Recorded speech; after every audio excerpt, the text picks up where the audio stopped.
మహానుభావుల దాకా ఎందుకు లేను సార్.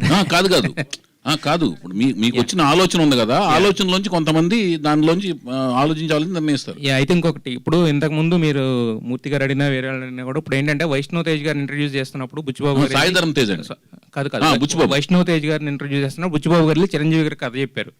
అలాగే సాయిధరం తేజ్ ఇంట్రడ్యూస్ చేసినప్పుడు మీరు పవన్ కళ్యాణ్ గారి దగ్గరికి వెళ్ళి చెప్పడం అనేది జరిగింది. ఆయన అవసరం లేదన్నారండి. అది అవసరం లేదన్నారు. చెప్పేదండి, పవన్ కళ్యాణ్ గారు, హరికృష్ణ గారు, అదే నాకు కథ చెప్పాల్సిన పని లేదు, నీ మీద నాకు నమ్మకం ఉంది, నేను ఓన్లీ కథ చెప్పింది సీతారాముల కళ్యాణం అప్పుడు నాగార్జున గారికి, అది కూడా ఒక 10 to 15 minutes చెప్తుండగా ఇంకా అవసరం లేదు లేవయ్య అన్నారు. అదే సార్ నేను అనేది ఏంటంటే, ఇక్కడ ఇప్పుడు ఈయనకి కేర్ టేకర్స్ కింద కొంతమంది ఉన్నారు. ఇప్పుడు నందమూరి జానకీరామ్ గారు అంటే ఇప్పుడు కళ్యాణ్ రామ్ గారు ఉన్నారు, అలాగే ఎన్టీఆర్ గారు ఉన్నారు. బేసిక్ ఏంటంటే మనం వారసుని ఇస్తామన్నప్పుడు ఇప్పుడు వైఎస్ చౌదరి గారు బాగా తీస్తారు సినిమాలు, ఓకే, బట్ ఎలాంటి సబ్జెక్టు ఏంటని తెలుసుకోవాలనేది జనరల్గా ఉంటుంది వాళ్ళు కేర్ టేకర్స్ కింద ఉన్నప్పుడు. ఒక పాయింట్ అన్నా చెప్పారు ఎవరికైనా, అంటే అందరి దగ్గరికి తిరగాల్సిన పని లేదు, కేర్ టేకర్ కింద ఉన్న వాళ్ళకి, లేదా అట్లీస్ట్ వాళ్ళ మదర్కైనా ఒక పాయింట్ అనేది చెప్తాం కదా ఎవరికైనా. చెప్పకుండా మనం డైరెక్ట్గా ఇలా వైఎస్ చౌదరి గారు వచ్చారు సినిమా అంటే ఇచ్చారు కదా ఎవరు కూడా.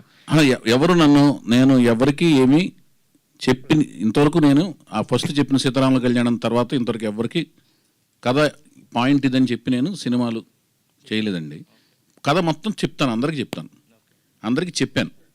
వాళ్ళైతే కండిషనల్గా ఎప్పుడు ఇది కథ, ఈ కథ చెప్తేనే మేము సినిమా అనేది ఎవరికి జరగలేదు. ఈ సినిమా కథ ఇప్పటివరకు ఎవరెవరికి చెప్పారు? అందరికీ తెలుసండి. ఓకే, మొత్తం అంటే ఎన్టీఆర్ గారికి, కళ్యాణ్ రామ్ గారికి. మీకు ఏం కావాలి భయ్యా? ఇది ఎవరికి తెలుసు అంటే నీకు ఎవరెవరు పర్మిషన్ లెటర్లు కావాలి చెప్పు. కాదు కదా, మీకు కథ అందరికి తెలుసు కదా, ఎవరికి తెలుసు అని అడుగుతున్నాను. నీకు ఈ ప్రెస్ మీట్ ద్వారా ఏం కావాలి చెప్పు. ఈ కథ ఎవరికి తెలుసు అని అడుగుతున్నాను నేను. అడిగి నీకు అందులో నీ ఆనందం ఏంటి? నీకెందుకు తెలియాలంటున్నాను సార్, నీకెందుకు తెలియాలి? మీ ఆలోచనకి అంతరంగం ఏంటి? బాహ్య రూపం అర్థమైంది, లోపల అంతరంగం చెప్పు. అంతరంగం ఎందుకు అంటున్నది? ఈ సినిమాకు ఉపయోగపడేది ఉన్నది ఎవరికి? ఆయనకి తెలిసిందా తెలియదా అనేది నీకు ఉపయోగపడే, అందులో నీ ఉపయోగం ఏంటంటున్నాను, నీ ఉత్సుకత ఏంటి? ఉత్సుకత కాదు సార్, మీరు ఏం చెప్పారు?